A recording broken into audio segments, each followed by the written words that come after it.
to address the first part of the discussion post. From the text, Navigating the Issues of Student Complexity and the Tools that Facilitate Educational Innovations resonated with me. Students and their situations are becoming increasingly more diverse as they discover their own identities and come into the institution with special or unprecedented circumstances related to finances, identity, trauma, or more.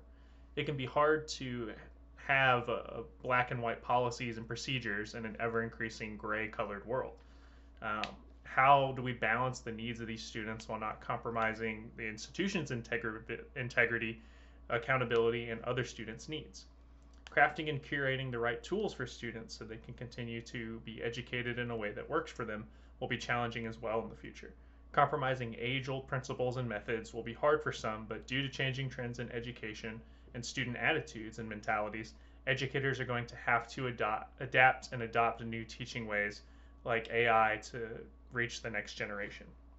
But from the NASPA study, it seems like issues of technology were the least important, with health and well being more top priorities for survey respondents. The two large issues that resonated with me were hiring and retaining staff, because there is a problem with losing people within the first few years of their student affairs career from cutbacks, burnout, or people just kind of viewing student affairs as a stepping stone to get into a better career. Increasing mental health awareness and resources for not just students but employees as well is incredibly important to me.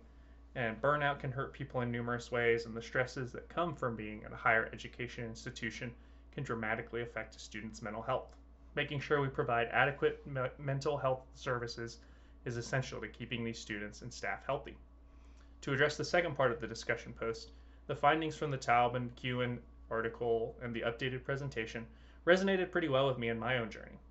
It's pretty similar in that I didn't really know about student affairs as a real career path until I was working as a resident assistant for 2 years already, and I was in my junior year of college, similar to many respondents. The work I found was very fulfilling, and I wanted to help develop people personally and professionally, which again were two very common reasons as to why people entered the fields that were presented in the presentation.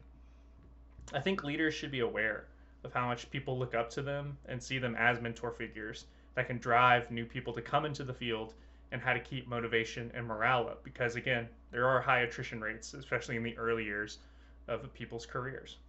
There's got to be a way for us to again keep people in the field without seeing it as just to kind of bump in the road, or a little career deviation while they search for a real job or something that caters more to what their degree was in.